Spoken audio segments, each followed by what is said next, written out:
Not all casualties of war die on the battlefield, and their sacrifice no less heroic.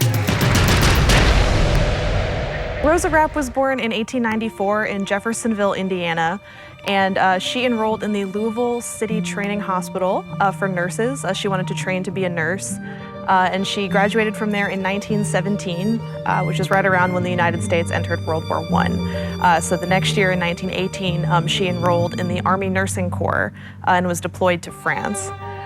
So she was very passionate about being a nurse, and she was very excited to go to France. But unfortunately, shortly after arriving, she contracted influenza. So in 1918, the Spanish flu pandemic was raging around Europe. It was one of the chief causes of illness and death for both soldiers and personnel, and lots of civilians as well. So she contracted the flu, and then about 2 weeks after arriving in Europe, unfortunately, she did pass away from influenza, and she's still buried abroad in France. So the portrait was actually presented to KHS in 1920. It was commissioned by her fellow nurses from the Louisville City Hospital to honor her service. She was still considered somebody who engaged in military service, even though she was only in Europe for about 2 weeks. A fellow nurse, Emma Hunt, was actually present here at the ceremony, and she described Rosa as being very passionate and very devoted to her patients in just the short time she was able to serve. So as you see in the portrait, it is very striking. I mean, you can see her in her uniform, you can see her face really clearly. She's so young. She was only 23 when she passed away, so I kind of connect to her that way. I'm about her age, and just to imagine the kind of courage it takes to go abroad and serve that way.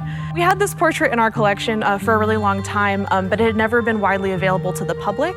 So it used to be on exhibit, but it hadn't been hanging for a while, and so I was actually able to digitize it and make it available to the public for the first time. So getting to share her story with a broader audience and make sure that she's not forgotten for her service was really exciting for me. It was incredible to find out that one of her fellow nurses, Emma Hunt, is actually in the exhibit, and we actually have some objects belonging to Emma Hunt, so you can see the kind of things that Rosa might have had in her possession when she was working as a nurse.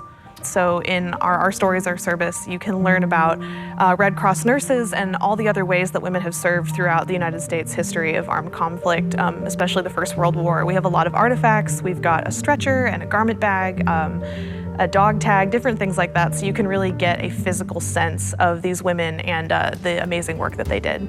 To learn more, visit us online at history.ky.gov. From the Kentucky History Center and Museums in downtown Frankfort, I'm Doug High.